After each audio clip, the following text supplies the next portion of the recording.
Bonjour à tous. Donc j'ai un challenge important, c'est vous mettre en appétit. D'accord. Vous mettre en appétit, ça va pas être facile. Bien. Donc je me présente, je m'appelle donc Philippe Baron, je suis le fondateur d'ADN, entreprise que j'ai créée en 93.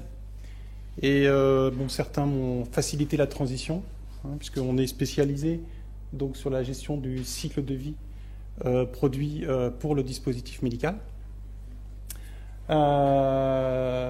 Et on travaille beaucoup sur la validation des logiciels, puisqu'en fait c'est le cœur de notre business aujourd'hui. On travaille sur la validation logicielle donc depuis presque bientôt un quart de siècle. Donc sur les gens qui ont des problématiques de validation de RP, des validations de GED ou des problématiques de 62-304, ils peuvent penser à nous. Voilà. Alors on va rappuyer encore un coup. Voilà. Donc, on voit bien que on parle de cycle de vie, mais ce qui est de plus en plus important, c'est de parler de cycle de vie des données, et non pas des documents.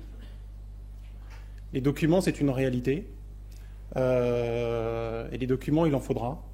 Mais on voit que tout au long du cycle de vie d'un dispositif, c'est des données dont on parle. Donc il est important qu'on puisse travailler autour de données et d'une manière collaborative. Et c'est ce que cette plateforme, qui est développée en partenariat avec Dassault Systèmes, va vous permettre d'avoir. On a clairement aujourd'hui une pénurie de compétences au niveau des affaires réglementaires et une pénurie de compétences de gens pour développer des dispositifs médicaux. Donc on a de plus en plus de jeunes qu'il faut faire venir des entreprises. Et ces jeunes, ils arrivent, mais ils ont besoin d'être cadrés. C'est pour ça qu'il est important, grâce à une plateforme, d'avoir des règles de gouvernance qui vont servir un petit peu de garde-fou pour éviter que les gens fassent trop de bêtises et que derrière, ça pose d'énormes problèmes. Donc, dans cette plateforme, en termes de conception ou d'innovation, puisque c'est quand même le nerf de la guerre aujourd'hui, c'est de mettre en place des nouveaux produits.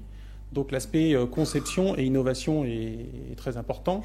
Donc au niveau de la norme, de la révision de la 13485 et au niveau FDA avec le DHF, on a la possibilité de gérer les exigences d'une manière collaborative, les matrices de traçabilité que beaucoup de gens font ou pas à la main.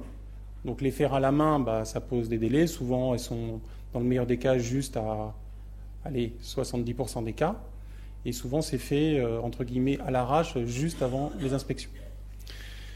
L'autre problème des requirements, c'est que on n'est pas dans les requirements doivent être liés à une version de produit, et non pas simplement à un document qu'on va mettre dans des folders.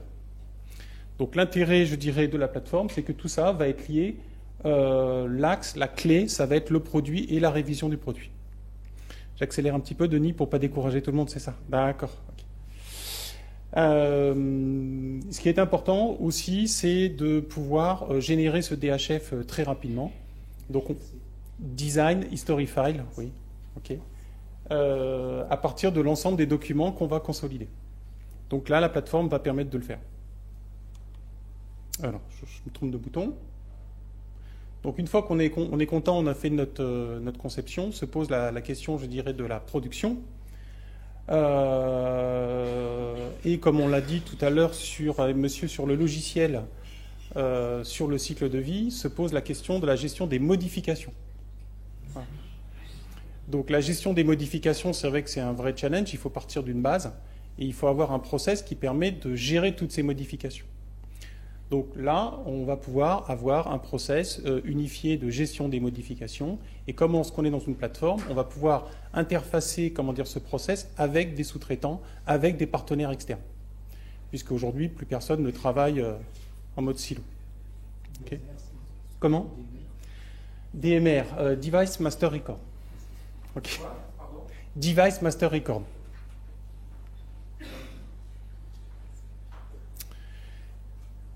Alors vous allez me dire, mais attendez, dans votre plateforme, tout le monde est dans votre plateforme, donc on est ficelé dans votre plateforme. Non, la plateforme elle est ouverte, ça veut dire que vous pouvez travailler aussi avec vos logiciels existants, donc notamment vos logiciels de CAN. Et vous avez l'interface avec l'ERP pour être sûr que votre bill of material elle est bien à jour. Alors, ce qui pose problème dans les entreprises, c'est qu'on travaille d'une manière compartimentée. C'est qu'on a les études d'un côté, la production d'un autre côté et la qualité de l'autre côté. Okay, et chacun travaille un petit peu pour son propre territoire. L'intérêt de mettre tout le monde dans une plateforme, c'est que le système qualité, il va intégrer l'ensemble. D'ailleurs, quand on lit les normes, on voit bien que la conception, la production, c'est intégré au système qualité.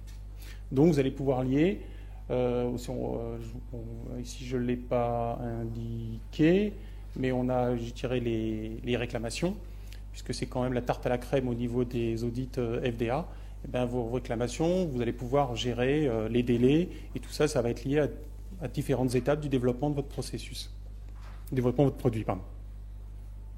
Alors la qualité, ben souvent, on n'est plus très loin du réglementaire. Voilà, ok. Et dans le réglementaire, on va gérer sous forme de projet et on voit bien qu'il y a un impact d'anticipation, donc de gestion de projet, les soumissions, les autorisations dans les différents pays, puisque pour avoir un business model cohérent aujourd'hui, il faut arriver à exporter dans les différentes régions du monde. UDI, c'est pas mal de s'y préparer, puisque quand ça va arriver, ou même pour certains aux États-Unis, il faut quand même être prêt. L'intérêt, c'est de pivoter autour de la notion de produit.